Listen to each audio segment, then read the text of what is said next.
So it's mid-May now, and I've been making steady upgrades to my off-grid solar project. And the one I'm going to talk a little bit about today is this supercapacitor bank that I added to the solar side of one of these charge controllers. And I put supercapaciton on it because I got these supercapacitors from Amazon, and on them it actually says supercapaciton. So this thing is one big supercapaciton. But my reasoning behind adding this to the solar side of one of these controllers is that these are maximum power point tracking controllers. So they can vary what voltage they operate at on the solar side and how many, and at the same time, how much amps it'll draw from the panels. And it varies those to find the point where it can draw the maximum power. And so if it's a partly cloudy day where there's clouds blocking the panels for a couple of seconds and then moving on, then that could vary what the optimum voltage and optimum current draw is. So I think under those conditions it'll be a little bit less efficient because the tracking algorithm is basically trying to hit a moving target like that. So I'm thinking that adding a supercapacitor bank to the solar side of these charge controllers might help that a little bit because it'll smooth out those differences, and it should make it a little bit easier to track the best power point. So right now, on the other one, I don't have one of these, and I've actually added some more panels, and now I've got 6 panels attached to each one, each of these 2 controllers. So at some point when it's a partly cloudy day, I'll wait until near the middle of the day and maybe do an experiment where I see if it really helps that much. Just kind of average the power it's getting over time and see how it works.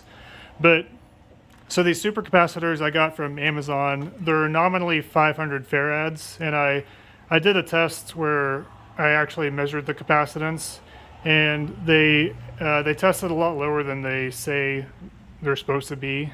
Like for these 500 farad supercapacitors, they tested somewhere around like 100, which is kind of disappointing. But I still ended up building this the supercapacitor bank just because even though it's quite a bit below what it says it's supposed to be, it's still enough that I think it'll help probably. And if I've got them, might as well use them. So each of these can support a voltage difference across them of 2.7 volts. So I've got 15 in a row, and that comes out to this whole thing being rated for 40.5 volts, which is what we've got here, labeled on the board. And then I also measured the capacitance of the entire thing and got 11.4 farads plus or minus 0.7. I did a bunch of trials, and that's what the standard deviation ended up being. You'll also see, if you look close, that I've got these resistors bypassing each of the capacitors. And these are 51 kiloohms each.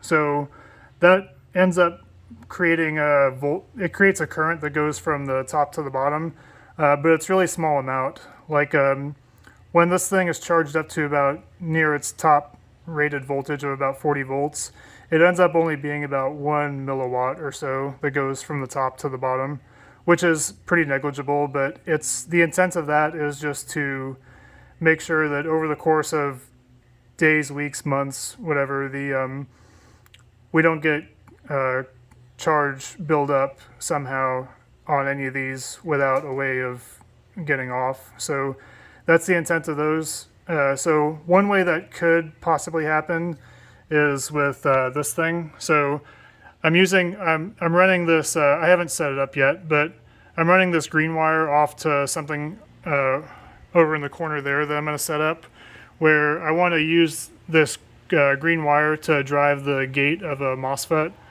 So MOSFETs, if you're not familiar, they're basically a voltage controlled switch, and they're not supposed to draw any current, but they do draw some very small amount of current. So that's one possible way if I didn't have these bypass resistors that you could possibly have charge build up eventually over long periods of time.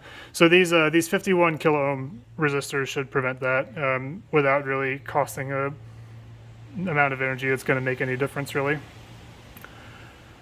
So yeah, I put this I attached this gate, this this connection that's going to go to the gate of the MOSFET. So green for gate, and I attached it a third of the way up. So this is 15 total capacitors.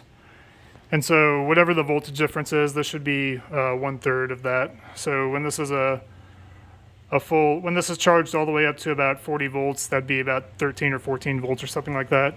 So most of the MOSFETs that I've looked at, they switch on somewhere around like 2 to 4 volts, and they can go as high as like 20 or so. So that should be a nice voltage that should indicate to the MOSFET if it's sunny or not. So I'm thinking I'll use this. I'm going to try to use this to drive things that I want to be on during the day. Like I might try to create some kind of cooling system for the batteries, for example, because it gets really hot here. And I'm going to try to drive that off of this. So like I said, that's one reason for just wanting to make sure that over the long term, the charges can bypass the capacitors. But anyway, that's it. I'm going to probably, at some point, like I said, do an experiment where I wait until the middle of the day when it's partly cloudy and see if it makes a difference between these two, the one that has and the one that doesn't.